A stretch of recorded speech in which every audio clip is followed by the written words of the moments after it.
Hi, I'm just going to share my opinion. I'm not doing any card readings, just talking about what's going on with Harry and William, and I'll talk about the astrology and how it's affecting everybody for August. If you want to see a card reading about August, if you are already a subscriber, you can check out my subscribe stuff, but subscriptions will be put on hold and my Patreon will be put on hold starting on July 31st. So if you are a member there, save any links there. I am not taking new members. And I will be back on probably in late or mid 2025, perhaps as early as late October, but it depends. And I may still take Halloween readings in October. I haven't fully decided yet because it depends where I am in October, but it would be in the later part of the month and I'll let you know. But otherwise, I am not accepting personal reading requests. I am not accepting any Patreon requests. So this is a free channel right now. It has been for the past month. And I am not monetizing anything for now. But you will see me from time to time on this channel still. I just won't be on Patreon anymore, and I won't be doing any private readings. But having said that, my opinion on what's going on with Harry and William, and a lot of my opinions and feelings come out in the cards anyway. The cards are really just a tool to tell the story that I've already been saying. My opinion is that William is pissed like normal. He's over the BS. He's over it. He's sick of things that have been going on with Harry. And he heard from from Charles about Harry wanting to make amends and reaching out with an olive branch, like, please, let's reconcile. And he was like, oh, hell no. He does not want to reconcile. That's not even in his mind right now. And in fact, he was panicked that Harry asked Charles about that. And he was worried that Charles was going to become weak and let him make extra meetings with him to try to make amends, and he'd have to see Harry more than normal, like outside of huge official events and funerals, basically.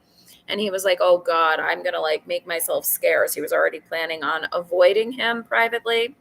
So William's thoughts have basically been like, I'm tired of you. I'm disgusted with you. Stay away from me. You already burned the bridge. Stop trying to make amends.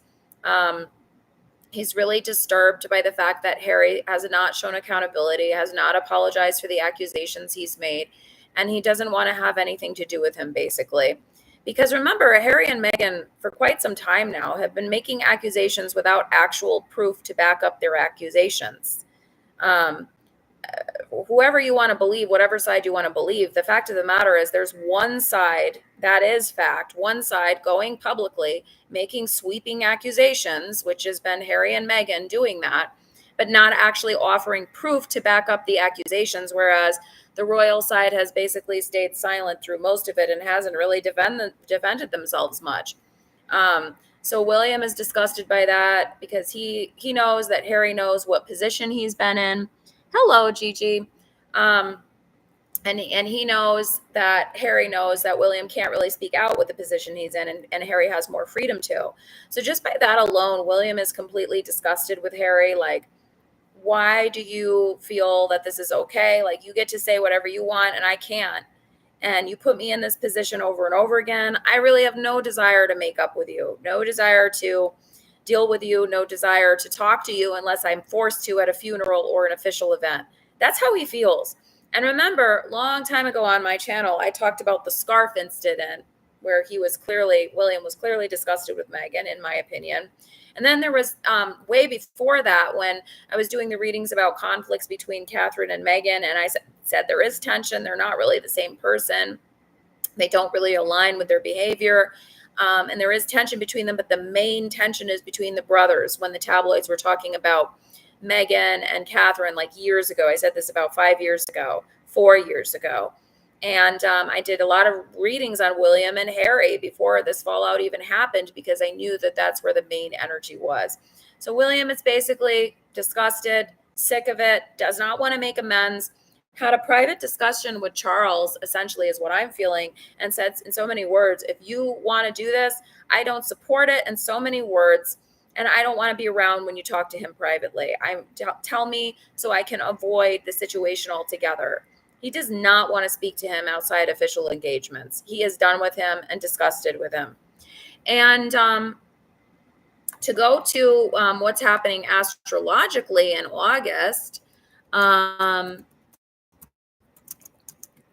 there's a lot of things going on. And basically, the main one that I'll point out first is that the astrology of August for the sun sign is that the sun right now is going into, or actually, it should be in it. Well, it is in it right now. It's going into its height of Leo energy.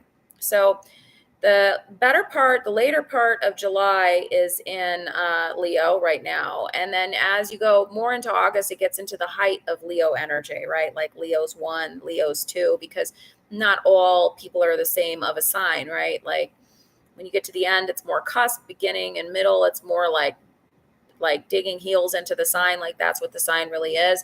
And it influences everybody, when you go into a certain energy. So Leo energy is about the individual. That's why it's in its negative, it is narcissistic, but in its positive, it's very individualistic and focused on building up the ego in a positive way, performing, extroversion, talking to people, seeing people, maybe visiting family during the summer, friends, outdoor events. It encourages self-expression, extrovertedness, and branching out, right? Getting to know others, sharing who you are with others, being more social. And then as the end of the month goes on, it gets into Virgo energy, and particularly Virgo 1. If you've been watching my channel, you know I'm a Virgo, but I'm not Virgo 1. I'm not even close. I'm a cusp Libra Virgo, so it's quite different. But Virgo 1 energy at the end of August, this is energy that's extremely can't even say the word, methodical. I think that's how you say it. Extremely organized. All Virgos are to some degree, but these Virgo ones, everything has to be neat, tidy. Their handwriting's even neat and tidy. And that influences people to be more organized, to focus on their goals, to focus on achieving, to focus on work. And it's interesting how the patterns of our lives go with the patterns of astrology. I say this every year, the Cancer's about spending time with family in the home, and oftentimes people are off on summer vacation, and Leo is very much about branching out and socializing, and people will often do outdoor things, socializing during the summer, right? But then as you get to the fall, when people are going back to work and school, you get into Virgo energy, and Virgo is the sign of work.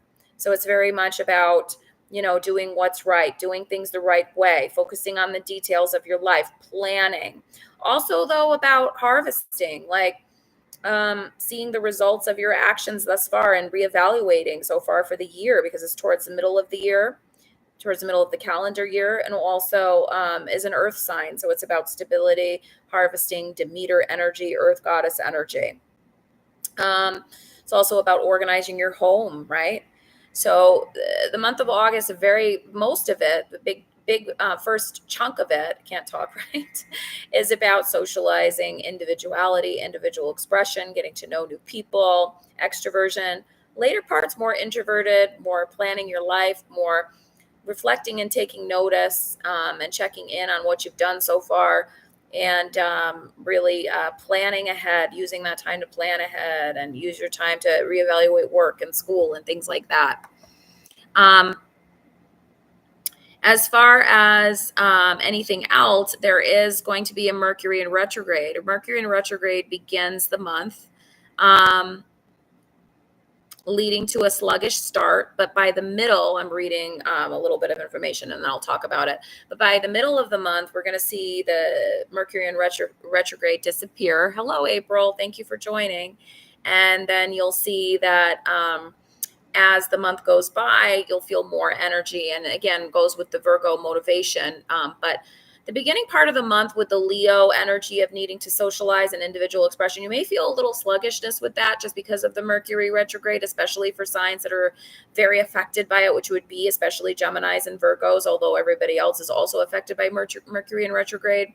So just take notice of that. It may be time to pause, maybe one-on-one communication instead of large groups. You can still express that Leo energy even by yourself. What's expressing your individuality and who you are, not just to Leos and Virgos, but to everybody influenced by those two signs this month. So we also see, let's see what's going on.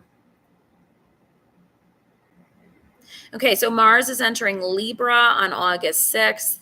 which basically means Mars is the god of war, the god of ambition, the god of action. So that is, and the planet, because Mars represents in mythology, the planets all represent Roman gods and goddesses that originally were Greek gods and goddesses. So Mars is the god of war. And we will look at that planet in regards to this month and saying that basically in Libra, what it means is that it's in its best point in Aries, right? Because Aries rules Mars and Mars rules Aries. But Libra there kind of talks about taking a step back from, really going forward with things, taking notice of what other people want, asking their opinion, trying to find the balance before taking action. Aggressions or tempers or actions may be a little bit delayed this month just because Libra is more of like an indecisive type of sign. I do possibly, though, on a global scale, see some big event possibly still happening in August, though. I don't want to go into too much detail on that on a public channel, but, I do see that still happening. This reading is more for your individual lives, astrology reading.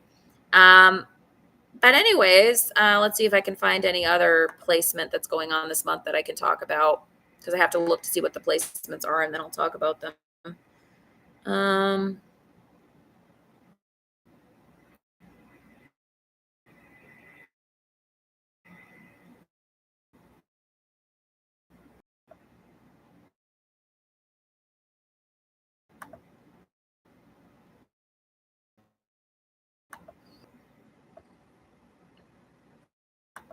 Doesn't look like there's anything else. That's it. But thank you for watching. And so I hope that this helped you to plan out your next month and going into September, August to September. And I will see you guys again. I'll still be on here doing free videos, as I said. No more taking payments, no more monetization for now. Like I said, if I am in, it depends on where I am, like I said, but I may, I'm not saying for sure, open up readings the end of October to do those Halloween readings. Depends where I am in that month. But yeah, I look forward to seeing you guys again, and you'll definitely see me here on YouTube as always, but not the other formats. Thank you everybody for showing up. Thank you, Aries Rainbow Child, Bettina. Thank you, April, Gigi, and anybody else who will watch this in the future. Bye-bye. Thank you.